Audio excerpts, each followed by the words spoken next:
The 43-year reign of the speed metal kings, Metallica. With 9 Grammy Awards and 14 nominations, 38 concert tours worldwide, and 11 studio albums that span 4 decades, the Titans of Thrash remain the standard by which all other metal is measured. We begin with a 1984 classic from their second album, For Whom the Bell Tolls, followed by the 1992 tour anthem, Wherever I May Roam. And then, let's turn down the house and light up the stage for the Auburn University Marching Band and their show, Metallica.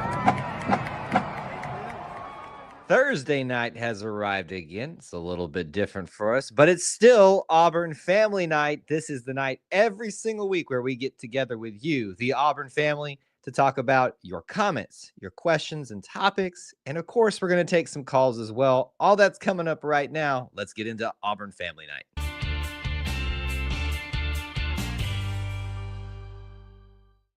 War Eagle, everybody, and welcome back to another edition of E2C Network Live, where we talk about the Auburn experience. What is the Auburn experience? We define it here as Auburn sports, Auburn culture, and just to figure everything else out into that, the Auburn family stuff as well.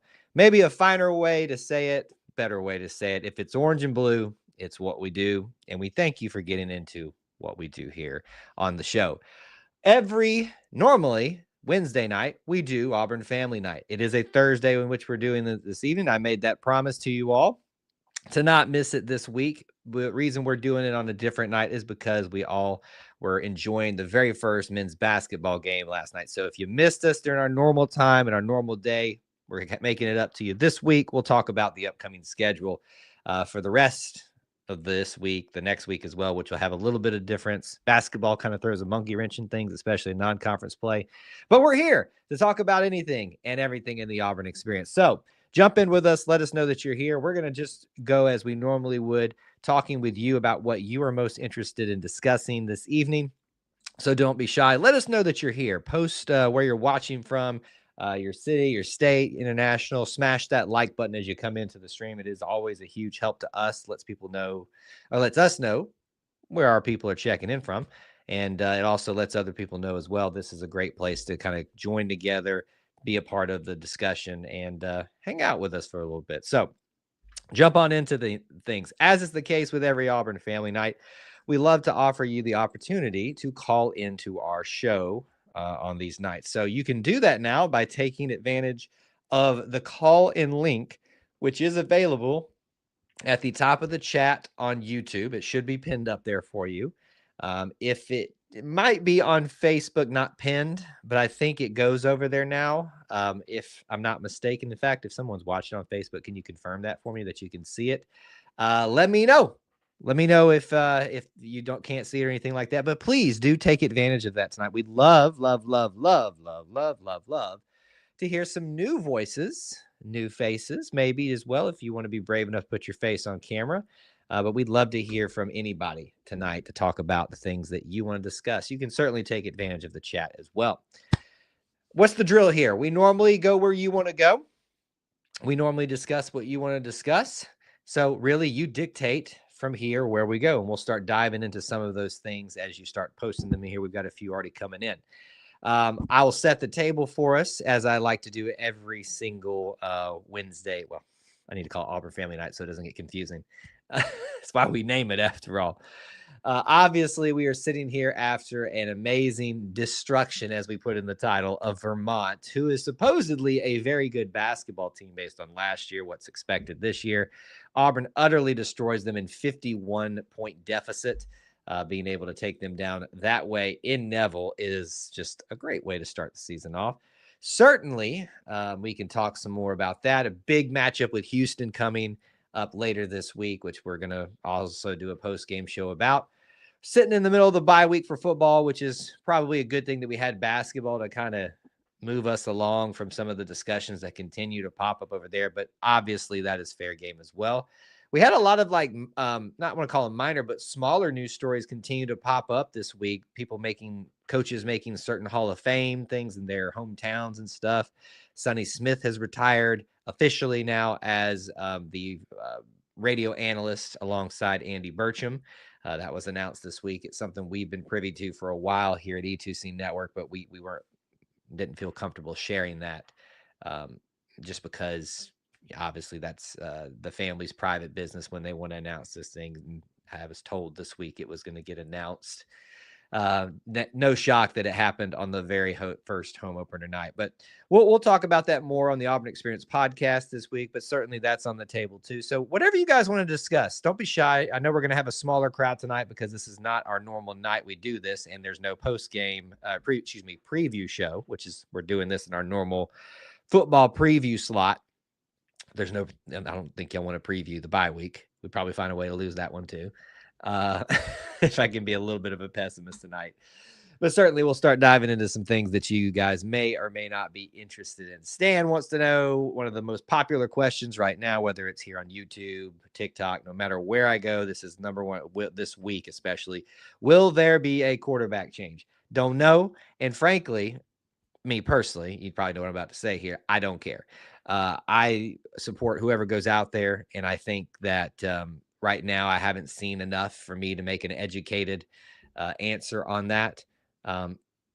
If you pay attention to the press conferences, which I highly recommend you do, and we provide you those, I think that you could probably build more substantive conversation around that based on what was said in that press conference from Coach Hugh Freeze. However, I think you're still reaching really far, and there's really just more people wanting their biases confirmed in that. That doesn't mean that there won't be a change. I just think people are kind of seeing what they want to see, hearing what they want to hear in that. What you heard from Coach Hugh Freeze was simply an acknowledgement that certainly everything's on the table and thinking about what's best for the team overall right now, but in the future. And I think that's part of something that's lost in the conversation about this question, whether Stan's asking or anybody else, is the fact that just because it makes sense in our minds, and I'm using our, not saying I necessarily agree with this, but just because it makes sense in our mind to start preparing for the future, you're basically giving up on the team with that kind of mentality. And a coach doing that basically is asking for a team to quit in a sense. So I think it's a very complicated discussion point. There's not a right or a wrong answer. I think whatever the coach goes with is obviously is where our support needs to lie in that. But I don't necessarily think one way or the other on that. Certainly, I understand why people are more interested in that this week. And kind of like I was just talking about, Unbeaten Lake says, I think it's a good idea to look for the future. The only problem is I'm scared of ULM either way. Well, certainly in what you just said there, I would highly recommend that everybody take ULM seriously. If there's a season where you take everybody seriously, it's this season. And just throw on top of that, that ULM, by some people's standards, appears to be very formidable this year. And so you couple that, is it the best time to make a change right now with that in play? No, but then it's not going to be a good time to make a change against Texas A&M. It's not going to be a good time to make a change on the road at Alabama. So certainly I think there's a bunch of things colliding here. I think you've got timing. I think you've got opportunity. I think you've got the narrative of people wanting to change, all kind of combining that makes it seem like it's right for that to happen. Plus confirmation biases and people just wanting to see reading into it, what they want, hearing what they want. That's all kind of coming to a head this week in that type of thing. Regardless, whoever the coach trots out there is who they think is going to give them the best chance to win, and they deserve your support regardless. Stan, I disagree with your take on this, my good friend. The season's over, so we need to look forward. The season's not over, and I would highly encourage you not to view it that way. There are still 3 very important games left. In fact, I would argue right now, especially if you have any hope, minuscule hope for making a bowl game, they are also important. And I would never write off this team or write off anything like that. So I'd highly encourage you to not look at it from that perspective, but let's stay with our boys the rest of the season.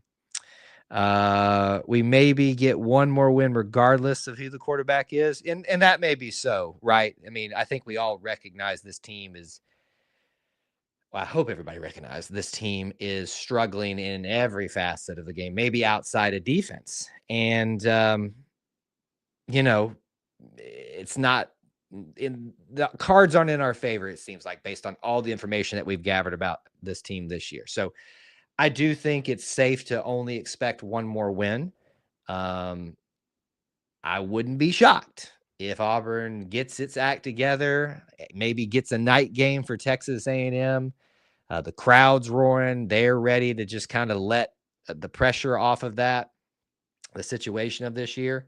You really do have an opportunity, I think, for a very similar situation as to what happened with Coach Cadillac coming back to face Texas A&M 2 years ago during that year. Now, completely different situations, completely different scenarios, but there is some similarities there that I think you can draw from, and how that was kind of like a relief of we're going to be okay type of situation where we're going to come here, we're going to, show that we haven't quit on the season. I think that situation could set itself up nicely, especially if you get that final home night atmosphere. I'll be honest with you. I am talking with some friends and family about potentially us all putting together like a big tailgate for ourselves. Not, I probably won't run it as like a E2C network thing or anything like that. But we've not had a very fun year in terms of results. But I do think it would be very fun to kind of treat that last game, like it's some big thing, whether it is or not. Because folks, we've got to find ways to be super excited about these things. If our offense got going, our defense is very capable of beating A&M, and I think that's. So here's the thing, and I like that you phrased it this way. We all recognize the defense has pleasantly surprised us this year. Doesn't mean that they're perfect. Doesn't mean that they're not going to make mistakes. But I think we all recognize the way you phrased it there. If the offense got going, to me, that implies that everybody should recognize that they have the ability to get going, the ability to do things that are much greater than what they've shown. And there's some of their stats out there prove that. The finishing part of it is what's really struggling for them. So for me, I think we all recognize that we're that close to pulling something off in terms of finishing strong or something like that. Can it all coalesce together in one game? Oh man, that's the $1 million question this year. Good friend Randy stopping in from the rival sideline. Good to see you, Randy. Thanks for stopping by. Appreciate you being here. We're bouncing all over the place today in terms of conversation. I don't know how much Randy dives into basketball, but we certainly dive into that a lot here, and there may be some more of that talk tonight. But there you go. All right, Stan's throwing it out there. I would trade A&M for a Bama upset. I would as well. I don't think there's an Auburn fan out there who's worth their salt that wouldn't trade an A&M loss for a Bama win, especially on the road. That's why it's such a great rivalry. It's why we play the game. I would trade a ULM for Alabama. I think that's the type of year it is. We would take a loss at ULM if it meant a win over Alabama. And I think that's fair to be at that place where the year's just not what it wants. So you're looking for that one thing that really, really, really will just like not make it better, because the reality is it doesn't, but sure does make it in the moment better. And so we got Stan even saying I'd take both. That's how desperate we are. We'll take them. But I think Randy even would agree with us that he's like, I'm fine with y'all taking 2 losses if you beat Bama again. Although I guess that hurts their case they lost about Alabama. And I guess that still hurts them. I don't know how you would view that. But 3 games left. That's all you got. You're not guaranteed football every single year, folks. When I say that, I'm talking obviously what happened during the pandemic and us nearly not even having a season. If you haven't learned that, you should value every single game. Don't write these off. Don't quit on. They haven't quit on you. Don't quit on these players. They deserve your attention and your respect. And the fact that they lace them up, go out there and show effort every single week is still a miracle in and of itself because of what they've been through this year. And it's not gone the way that they had hoped or anticipated. that it would.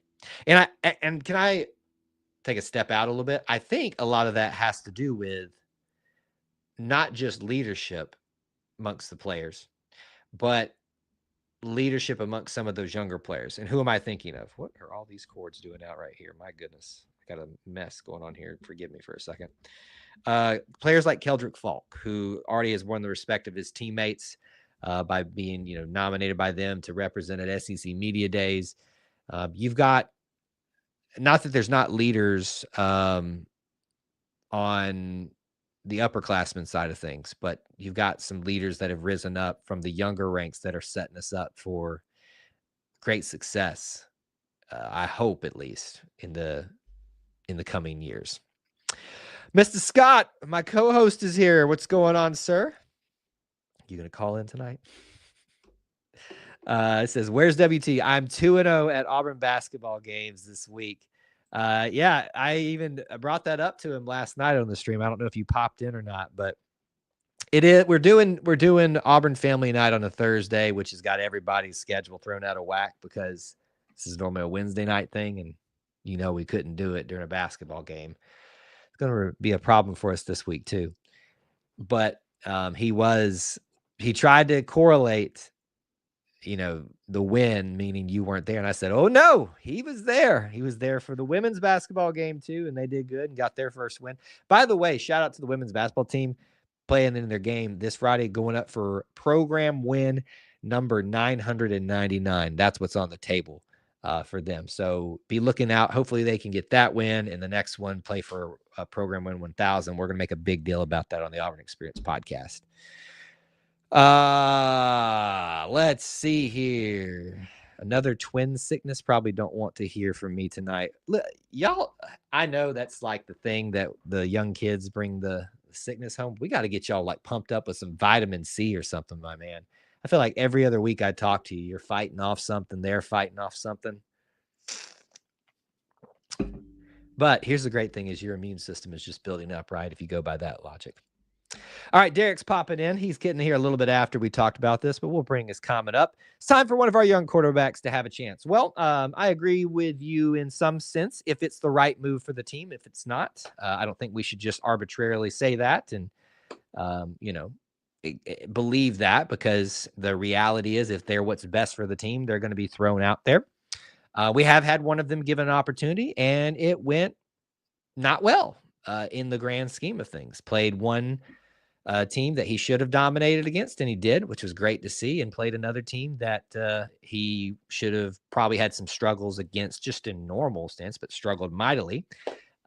So I think we got our answer, at least for this season there.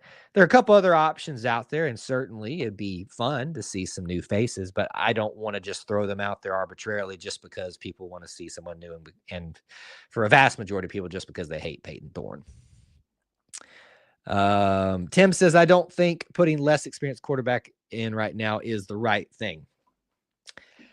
For me, it's not even about the experience, at least holistically, right?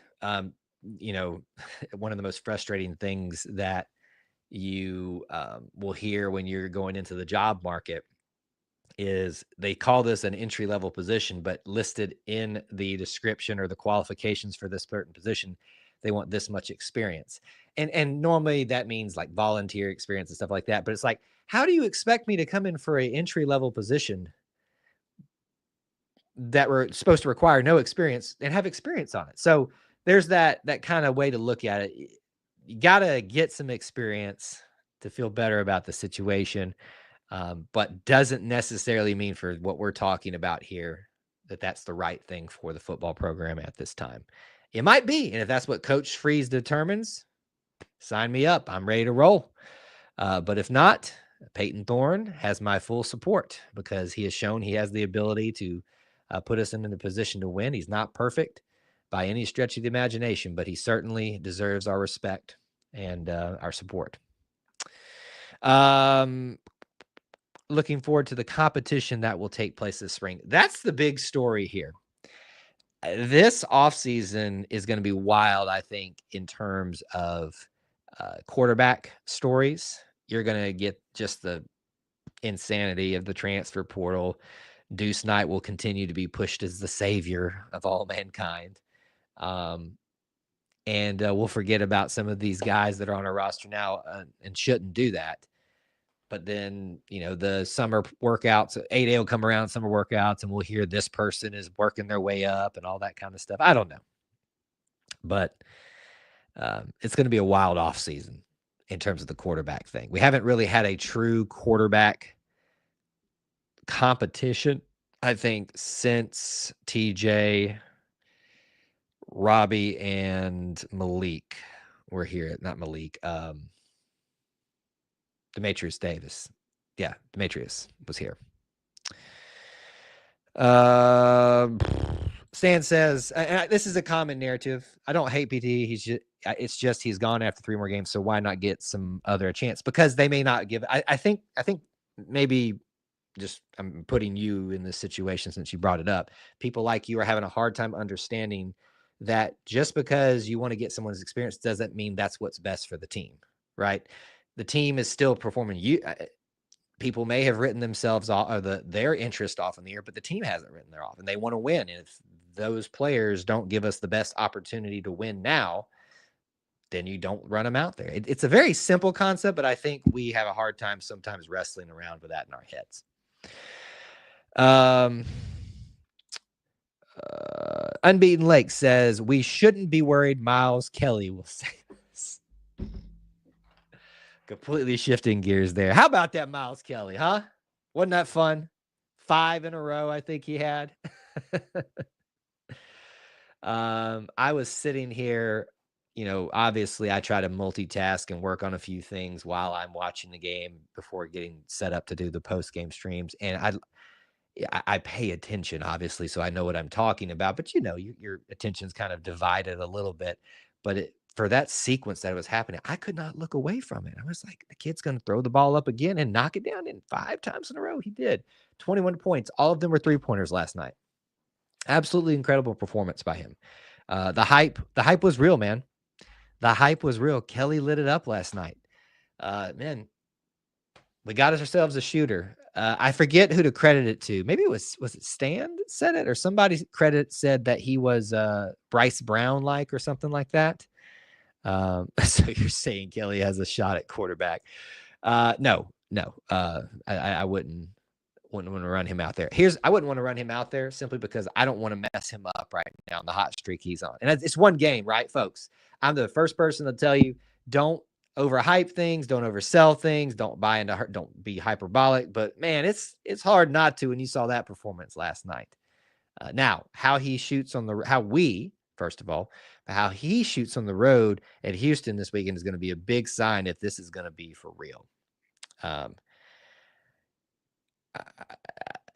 They make it very difficult for me to wave caution flags on fan speculation and stuff sometimes. And I'm thankful for that. I'm thankful that we are blessed with a basketball program that makes it difficult to do so. But I'm very curious how this Houston game is going to go tomorrow. I'm sorry, on Saturday, 2 days away. It's going to be a late one too. By the way, I just started looking out on the calendar a little bit, because we're getting into the time where basketball has to be at the forefront of my head too, about scheduling and all that kind of stuff. And I don't know why it just hit me all of a sudden. I was like, God, we do these really late at night sometimes when we have those 9:00 start times. We got one coming up not too soon, in the not too distant future. I'm like, I forget this every year that I'm starting a basketball game at 9:00 Eastern time. Usually starting the show by around 11:15, which means usually right before midnight, I'm getting done with the traditional, for me, work day in terms of like things that are scheduled and stuff like that. Not complaining. Love what you do here. Just it finally like hit me today. I was like, God, we stay up late for that. But I wouldn't have it any other way. All right. What's on your minds? Phone lines open. Please don't be shy. I know it's a little bit slow. We're on a different night tonight, but Stan, let me call in, buddy. Let's hear your voice. I want to hear your voice. Somebody do it. Don't be shy. What time is the post bye week show? Never. I will enjoy this weekend off. We have some plans for doing some stuff around the house. Now, would y'all like me to do more Christmassy stuff in here when we get to the holiday, like Auburn related stuff? I normally put up Christmas lights a little bit. I can't remember what I had them last year, but as you can tell, it's going to be kind of difficult to, I think maybe I had them right here. But if y'all want more Christmassy stuff, let me know. Well, you said bye week, so not the post basketball. Post basketball thing will be what the basketball game I think is at 8:30. Or I can just look, I guess. Basketball game starts at 9:30. This will be the latest one yet. That show will probably be at best 11:30, 11:45 in reality is where I usually estimate it at 2 hours and 15 minutes because the game goes real slow, then it can back up.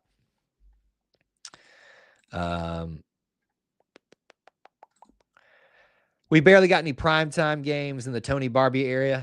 Yeah, because he was too busy blaming the things that we wear on our losses. No, it was just you, dog. It was just you. Bit of off topic here, but I can see a world where Auburn absolutely beats Alabama this year. It's not off topic, first of all, because it's Auburn family night. As long as you can relate it back to the orange and blue, it's on topic tonight. We just bounce around to 1,000 things. I do not disagree with you here, and I don't think any person having a conversation about college sports, college football this year can look at that performances so far by Alabama and even Auburn, if you're looking at some statistics and things like that, and think it's outside the realm of possibility. The trouble is that it's at their place. Now, if you're looking at it from an Auburn's perspective, you want your only SEC win is on the road, which is encouraging. Yeah, Kentucky's struggling pretty bad too. If it wasn't on the road, I would say, you know what? I feel pretty good about this because if that 2021 team had a chance to win that Iron Bowl, which they clearly did, then they certainly could pull it off at home too. But at their place, it's just going to be really, really, really, really tough.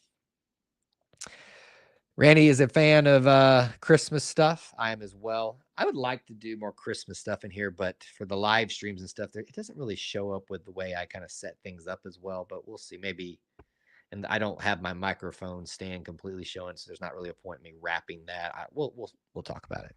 Maybe we'll see. Just say 12. I hope to be starting before then.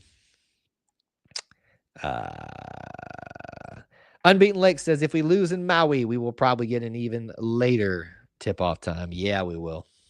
Yeah, we will. The one thing that you have going for being in the Maui Invitational is that is a very prominent event every basketball season, and they really want to have that do well in the TV market. So they're going to do their best to get them in good time slots. I guess I could look at it and see what they're scheduled for here in a second, but I was trying not to get too far into the weeds here. If Auburn can score 31 points, we beat Bama. Well, yeah, but we ain't doing that. So we're going to have to hold them to defense. WT, Austin was here. Where were you? He was calling you out for calling him out, saying he is 2-0 attending Auburn basketball this week. Yo, you want me to do a Santa suit, Auburn Santa suit? I think did I used to have an Auburn Santa hat? I think I did. No, I didn't. I know I used to wear one around at my job because they allowed that type of thing, and they had one there at the store I worked at. Let's see. The fact that the Iron Bowl is at Alabama this year is the thing the Tide fans I know are hanging their hat on. Well, yeah, and I understand that side of it too, and I think they would agree kind of what I was saying there. If this was at Jordan-Hare, I don't care how excited they were about that play that Jalen Milroe made last year. They would be a little bit worried because magical stuff, crazy stuff happens in Jordan-Hare for the Iron Bowl. Uh, I could see a world where Auburn is very, very similar to the Georgia game, surprisingly in the game going into the half, and then they'll just make one or two mistakes they shouldn't make, and that'll give the room for them to pull away and make it look a little bit easier for them. I think it'll be very similar, which frankly, I don't want to say I'm okay with it, but I kind of at least can deal with that scenario. WT says, it seems Austin's jinx perhaps only affects SEC regulars. Well, I'll let you tell him that. I don't think he's here right now. He's dealing with sick kids again. Do you have an Auburn Christmas stocking? If yes, hang it up in the background. That's not a bad idea, and I could do it but can't get my hand right on the screen here. Like right here, maybe.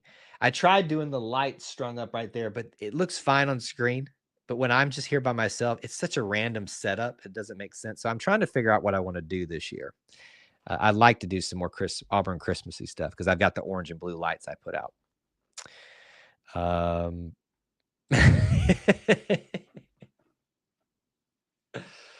Oh, yeah. I guess Georgia fans should know, too, that crazy stuff happens for big rivalry games in Jordan-Hare. Them Indian burial grounds there, or UFOs or whatever. What's the Skinwalker Ranch 2.0? Some crazy stuff happens there for people that come here. You know well too, but Alabama, the Iron Bowl is something else unto itself. Stan says, I am surrounded by Bama fans and they are worried about Auburn. Oh, certainly. If we're talking about whether Alabama fans should feel comfortable, reasonable ones, like people who have some common sense and aren't just, over posturing, putting their chest out just to do that because they got their shirt at Walmart. They recognize that they're susceptible this year to anybody. Well, I know they beat us too, but Vanderbilt beat you. That's saying something.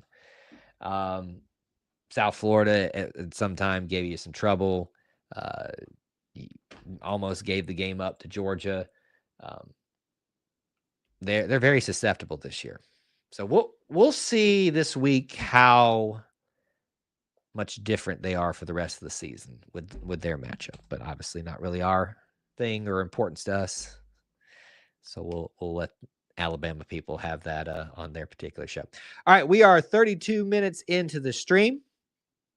Don't be shy. Keep posting some comments, questions. Please do smash the like button if you haven't. We want to continue to grow this little family within the Auburn family. It is always a huge help when you can do things like that. I want to give you some reminders too. I'm going to do better about this.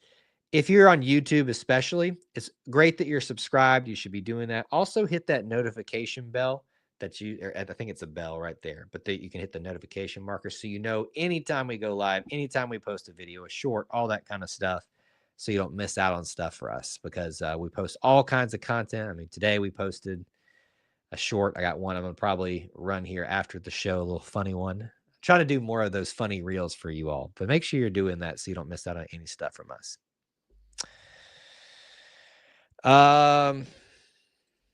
WT says, in all honesty and seriousness, I am honored that Austin even knows who I am. I deeply respect his takes on the various shows. I just like being the fly in the ointment. Well, dadgum, Austin's not even here to hear you say nice things about him. Don't let him hear you say it. Make him come find the nice things about him. Now, obviously, I'm very fond of Austin. He's a good guy, good Auburn fan. Really like his takes. By the way, I'm gonna pitch something in advance for this week. I think you all recognize here that I don't try to be boring in this way, but I also try to be very even keeled about topics, especially heated topics. We're going to take on a topic this week on the show that's going to have some potential for, at least that's my plans as of this moment, for controversy and things like that. And I think it would provide good constructive discussions. but I guess I am concerned about little of the blowback that may come with it. So y'all please behave yourself no matter where you fall in line when you listen to it this week, when you engage in it in our live stream as kind of a prep for that. I do recognize that I think a lot of our audience will take it a certain way. But I think that's what I pride myself on, but our content on is we're not afraid to take on some of the hard subjects and dive into them a little bit, even at own personal risk. So we'll see. We'll see how it goes this week, but I hope y'all are looking forward to that. I love that the E2C allows us as a family to kid each other. The same sentiment goes for you as well, Kyle. You don't mean that. There you go.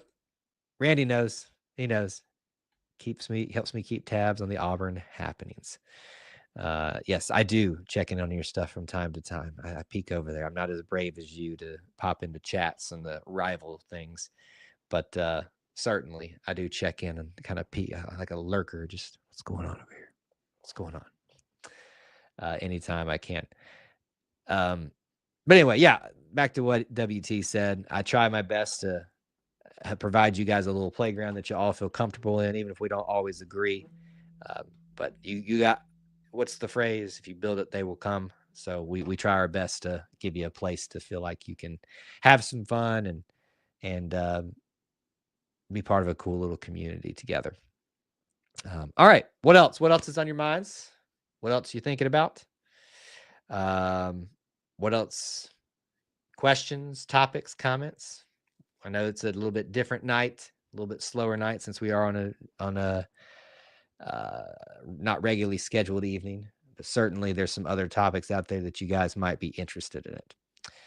We can disagree and still be family. I mean, that's kind of what family does, isn't it? I don't know about your family, but my family, I mean, when you grow up in a family of boys, it's not just disagreements. It might as well be fisticuffs. As a kind of I've said this before.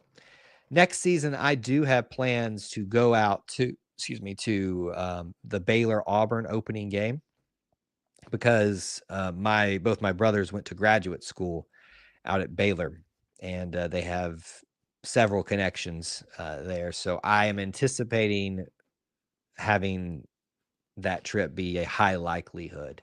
So I hope y'all are excited about that. It's going to be something that we don't typically get to do for you here at E2C Network, take the show on the road. I don't know what that's going to look like. I'm going to be kind of at the mercies of when and how long I can stay on campus because I'm not going to have my car and all that kind of thing. But it's certainly going to be a new thing for us.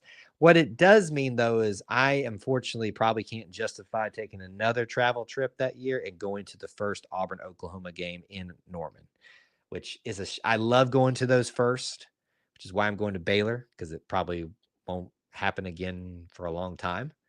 But I do hate that I can't go to the Auburn-Oklahoma game. Let's see here. I think it's already been covered, but that UH will show the Auburn basketball what they're made of this season. Yeah, we talked about this a little bit earlier. Definitely the test. You got this game, what just happened, and the next one coming up are going to really show some things here. Yeah, question here. Can I give a recruiting update? How's the class holding together? Randy, to be honest, I am not a recruiting expert, and I do not. I've learned very quickly in this space to not have to dive into it too much. I really only concern myself with the people who are committed and have committed, and that's when I dive into it. But as far as the classes, I mean, you're hearing a lot of that currently is together. You're hearing a lot of sentiment about people see the vision. I mean, these are like phrases that they're getting quoted at in articles or, on video clips and stuff. We see the vision. We want to rebuild it. All of that type of language is coming from this current class. And I think the thing that's really probably helping keep things together mainly is because of what's happening on the field currently for Auburn with the younger players. It's not only that Coach Freeze is living up to his word that if you're good enough, we're going to play you. It's the fact that they're being played in significant minutes and becoming major contributors, if not stars, of their positions. I mean, we've currently got 2 cornerbacks starting that are true freshman roommates together. Like, that's just wild. You look at the offensive line, you're going to find guys there. You look at the wide receiver room, you're going to find guys there. If you look at the defensive line, the linebacker, I mean, we got people in every position that are true freshmen, true sophomores that are getting significant minutes. So to me, if anything, and people keep asking me this question, are you worried about the class falling apart? And I say, frankly, no, because I used to be over obsessed about recruiting. And there was an incident that happened with one recruit that I just said, that's the day I learned I cannot be that invested in the decisions of 17 and 18-year-old boys. Because it was just like, I spent all this time, all this energy for this crap to happen, and it's affecting me this way. I can't do that. But I don't even know where I was going with that. The point is, I think I'm not worried about the class falling apart. That's where I was going. For some of the things that are out there, and my viewpoint has always been, if you don't want to be here, I don't want you here. And I don't mean that to be mean. I just mean that that's not good, and it's for you, and that's not good for us. WT says the only time that I care about recruiting is when it's on signing day. Anything else is just high school athletes basking in attention. It's not far from the truth. And I think that's a hard thing for some people to recognize. But it's also fair to say that this is the lifeblood of college football, right? I mean, there's one of the reasons we're in this situation is because of what happened, especially during the Brian Harsin era. We have one player left from one of his classes, and it's a good one, Jarquez Hunter, but that's it. So it is important. It is also not as important as people make it out to be. And we had a discussion I will call it probably not heated. It was probably heated on his part, the way he was typing it out, but just having very matter-of-fact discussion with someone on there who just could not get his head around the concept.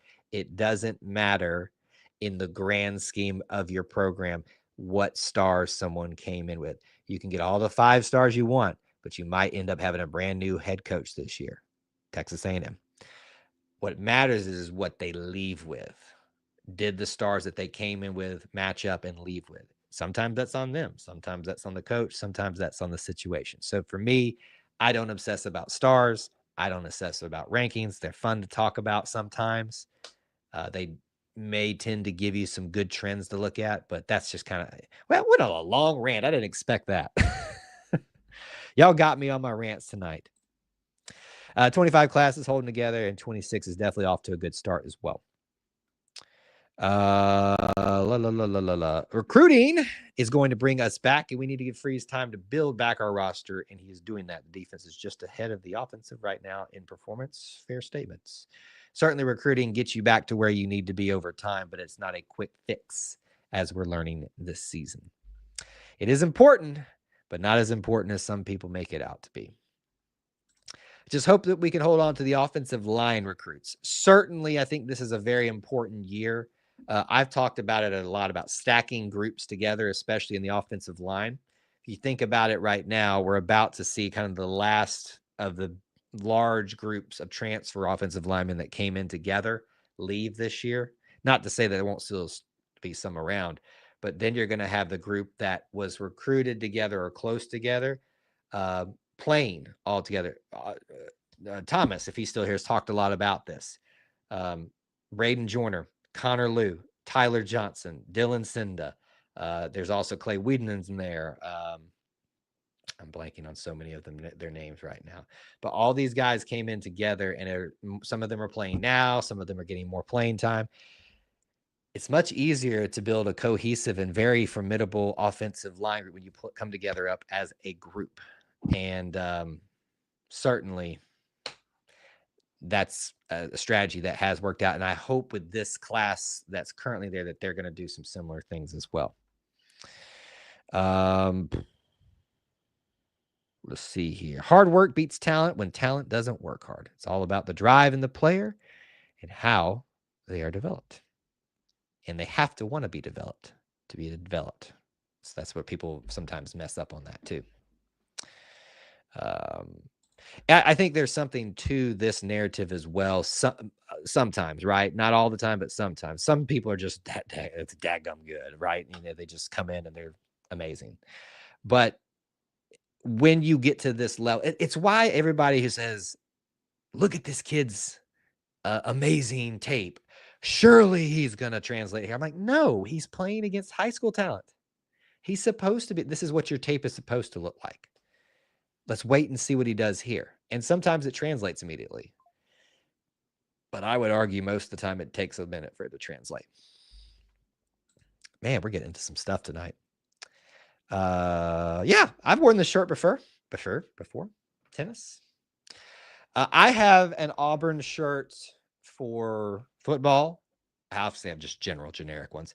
Football, basketball, baseball, tennis, softball, gymnastics. I mean, I guess you can call it women's basketball because it just says Auburn basketball on it, or the jungle. But I probably do need to get like a specific women's and men's one as well. I need one for equestrian. I need one for golf. I need one for, okay, I know what that was. That made a weird sound. Anyway, I need a lot. And I want some non-sports ones too. Like we got, I've seen like these Auburn aviation shirts or Auburn COSAM, College of Science and Mathematics. I want them all, man. I'm a collector of such things. That's why I started putting some more hats and stuff up here for you guys to see. I like collecting things. There's that Pat Dye hat that he used to wear all the time that I got when they were putting on sale when he passed away. Yeah, it's been good. These tennis shirts were given out at a tennis match, and I haven't seen them since, so I don't know where you're going to find them, but I like it. I like to show love wherever I can. Yes, you are the only one that, as you can see in his photo, to have the Dustbuster t-shirt. And I guess design at this point, too. David, what's going on, man? I met David this week. Good to hear from him at the Tiger Walk. Thank you for coming over and saying hello. I always encourage you guys to do that whenever you can, because it's nice to hear from you. I heard from a lot of people this week, whether they just stop by to say hello or just say, hey, watch the show, or as they're passing by. I don't know who to give credit to. I think he watches on TikTok, but there's this younger kid who stops me in the middle of Jordan Hare as I'm walking to go meet Brian Fulcher, who's here a lot. And he gave me a ton of love. And I was like, man, I didn't know I was this big a deal to you, but I appreciate that. Let's see. Buddy says, if Auburn, I guess, had a strong offensive line, Auburn would be in contention for a playoff bid. Bit of a step out, but certainly Auburn would be in a much, much, much better position if our offensive line play was much better. Holistically agree with you there. I'm not going to go with you on the playoff assurity yet, but I will certainly go with you in the realm of we win Cal, we win Missouri, we win Vanderbilt. I think you're probably, based on what I've seen from the team as a whole, probably going to have a loss, probably still at Arkansas if those things had still happened the way they did. Probably still going to have a loss at Georgia, but it's a much different season at this point of the year if those things are happening. The offensive line play has once again let us down as a team, and it's a very simple game. It certainly does help when you have a good offensive line. I think the family here needs to get together and send you to the OU game. Well, and let me say this too. I appreciate that, but sometimes it's more than just a financial thing. It is more like, what I do here is a little bit unconventional for a career, and it isn't the most. I try to balance family life and stuff like that, so I appreciate that, but you never know. Things may work out, and I think I joked in a previous stream that I would love to have not necessarily an RV, but one of these like sleeper van type of situations that you can live out of, like with a shower and toilet and stuff like that, and take trips to things like this and do it live from the road. But that's not in the cards right now. Maybe one day as we slowly continue to grow. Stan, given maybe a little bit of clarification to what Buddy said earlier, if O-line had been better, we'd win at least 8 games. I'm on board with that. Rugarel, what's going on, sir? Thanks for checking in with us. Good to hear from you. I don't think we've heard from you in a while, but War Eagle to you. WT says it's a process to dig out of the hole that Coach Freeze was left. He will get us to where we want to be at the top of the conference. I believe in him. It is certainly a hole that is very deep and much deeper than I think we all anticipated, even myself, frankly. But it is possible to do with what he is putting together, I feel like. Not on the field. No one, I think that's what's missed in some of these arguments about people being upset with Freeze. No one is arguing that this year is an embarrassment. This year is not good, and this year doesn't ever need to happen again. But there are people who are able to rationalize, most people here, I believe, that this is a process that's going to take a little bit of time, and thus it's okay for us to be frustrated as long as we are frustrated the right ways. Stan is advocating for 3 to 5 years. I advocate always for a minimum of 4, maybe 5. Certainly, we can debate those merits based on certain circumstances. Yeah, it's been a while. He says, I have been in recovery. I hope everything's going well, Rugarel. I think I need to wet my whistle. I can't speak tonight. Sorry, I know y'all loved hearing that, but glad you're here. Hope you're doing okay, Rugarel. Okay, we are at 51 minutes. Normally we get out of here in an hour. So you guys keep posting comments, questions, topics. Let's hit some rapid fire things. Even if it's not sports related, just random Auburn stuff that y'all want to like rapid fire talk about here at the end of the show. Where are we at? Let's give you reminders of what is coming up next here at E2C Network. Post-game show, Auburn versus Houston. Big matchup. Late matchup, 9:30 Eastern time, tip-off in Houston. Be ready for that, folks. I know it's a late one, but it is the weekend. Hope you guys will stay up for us because whether we win or lose, this is going to be a fun game. So excited for this Auburn men's basketball schedule, especially the non-conference portion this year. And you will see me jammed up, jelly tight, even that late. We will also have on Sunday evening episode 101 of the Auburn Experience podcast, and ready to get back in the saddle here in studio with Mr. Scott. We will talk about a number of things. We're going to tackle I think it should be a good discussion topic, but a controversial topic as well, and several other things that have happened this week. A bye week always offers opportunities to do some unique things, so we'll definitely dive into that. And always remind you to support us by supporting Alumni Hall. They get new Auburn gear in daily, and you can do that by shopping with them through our link here on YouTube. Specifically, you will find in our description one link that takes you to every link you could ever need, but there you'll find our link to Alumni Hall. If you go there, you buy something. They got all kinds of cool sales at the time. It'll help support us as Auburn Tigers. There are other ways to support us as well. That's just one of them. All right. That's all the boilerplate stuff. What we got? This year began when Gus was let go too early. I agree with that. It didn't have to be this way. Rugarel says, I think we need an upgraded OC and get the guy from UNLV. I am not a fan of change this year in any regard. I think one of Auburn's biggest problems has been a lack of stability. I think it's time that we kind of bite the bullet on just not liking something for a year and change. I'm not saying that the guys that you're suggesting it's not a good option. I think their offense is actually pretty good, but we've been doing this change this, change that. I think if we could have a year of stability, that would be very, very much in Auburn's favor. I would really like to see that this year. Prediction show for Houston game? No. We don't do prediction shows for basketball. Not because I wouldn't want to do them. I have to be very wise with when I go live and stuff like that, based on audience and interest and stuff like that. So, but I will tell you this, guys. If you want something to happen, the best way that you can do that is by helping us get our numbers up in any regard.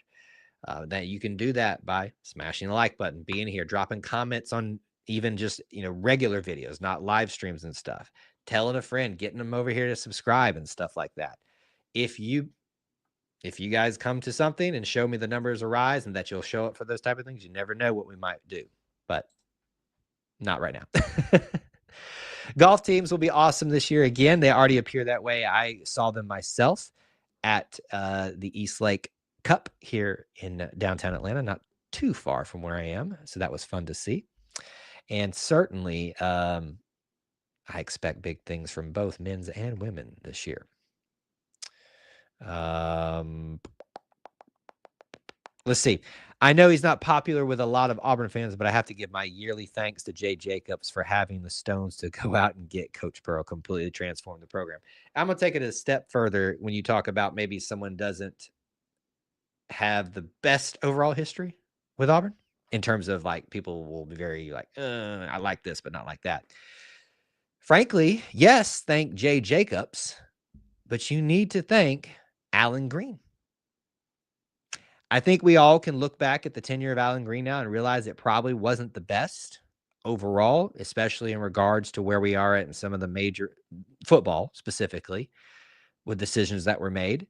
However, without his leadership, without his efforts, we do not have Bruce Pearl for essentially a lifetime contract.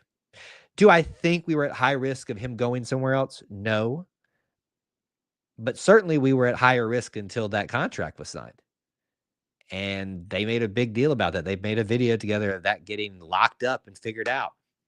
So I think it's wise for us to recognize, even if there's something we don't always agree with all of their decisions, that sometimes we need to give them the credit where credit is due. So I will give Alan Green that credit for locking down Bruce Pearl. Are you saying the football show is another flagship show? Basketball is relegated to second-class status. Not in my books. Basketball, to me, is the one I love talking about the most. All right, we got a prediction. There you go. If you guys want to offer predictions for Auburn, Houston, 93-84. I don't think it's going to be that high scoring, Stan. I would venture to say both teams will not go above 70. I'm leaning towards a Houston win just because I kind of want to be cautiously optimistic about what I saw at home. And so I maybe I'm doing a little bit of reverse juju there. I don't know. It makes sense to me. It doesn't have to make sense to you. I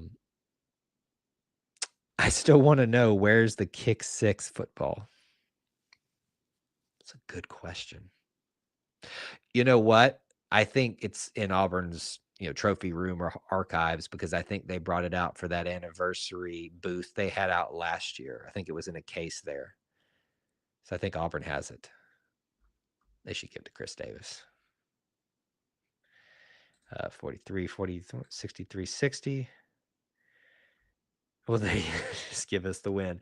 Listen, we learned that whatever I pick hurts the team for football. Why wouldn't it be the case for basketball too, right? All right. We got a few minutes left. Literally, we're counting down here 2 minutes. Final thoughts, questions, comments, derogatory rebuttals. Get them in now. Get them in fast. Get them in hot while it's hot. Don't miss your opportunity to do so. Let me address this if there's anything else you guys are thinking about. I want to thank you guys for your patience. For those of you that watched the 100th episode of the Auburn Experience live or tried to, and those of you that came on the replay and checked it out. The video portion of it was awful. We had every anticipation that internet that we had chosen to go off of and were utilizing was going to work. Apparently, it does not extend that well outside. It looked like it did. We have a lesson learned. And so we do have plans, hopefully. Well, I shouldn't say we have plans. We would like to do something there. Again, it's a great spot. Jordan Hare was in the background. We had some great guests. The audio turned out well, so I hope you guys will go listen and check out that episode. We had a great time celebrating 100 episodes of the Auburn Experience podcast. But thank you guys for your patience with what wasn't a great video production. The setup was great. The audio was great. The guests were great. The atmosphere was great. But outside of that, the video let me down a little bit that day. Thank you. Appreciate that. Glad you guys find value in what we do. All right, let's wrap it up. Let's call it a night. I know it's a little bit different. Oh, I did not say this. Next week, we are going to have a similar scenario where we have a basketball game during our normal Auburn family night time. I have not decided yet what we're going to do. There will be more of that this season. It always is during basketball. I don't know if we'll do it early that same day. Probably can't move it to another day because we'll have our preview show on Thursday next week. So it may be one of those nights where we just kind of take a break of the Auburn family night. And I know you don't want that, but we'll see. So I'll do some more thinking and planning, and we'll get into that when we get a little bit further down the road. Until then, folks, I appreciate you being here, hanging out with me, spending some time being a part of our little family within the Auburn family. Thanks for hanging out. Until we talk to you again, War Eagle.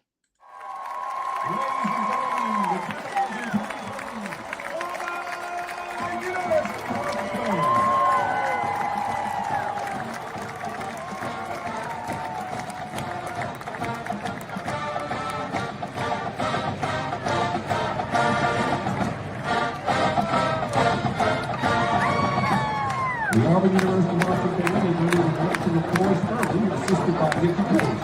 Director Bands is Rick Good. Percussion is instructed by Aaron Locklear.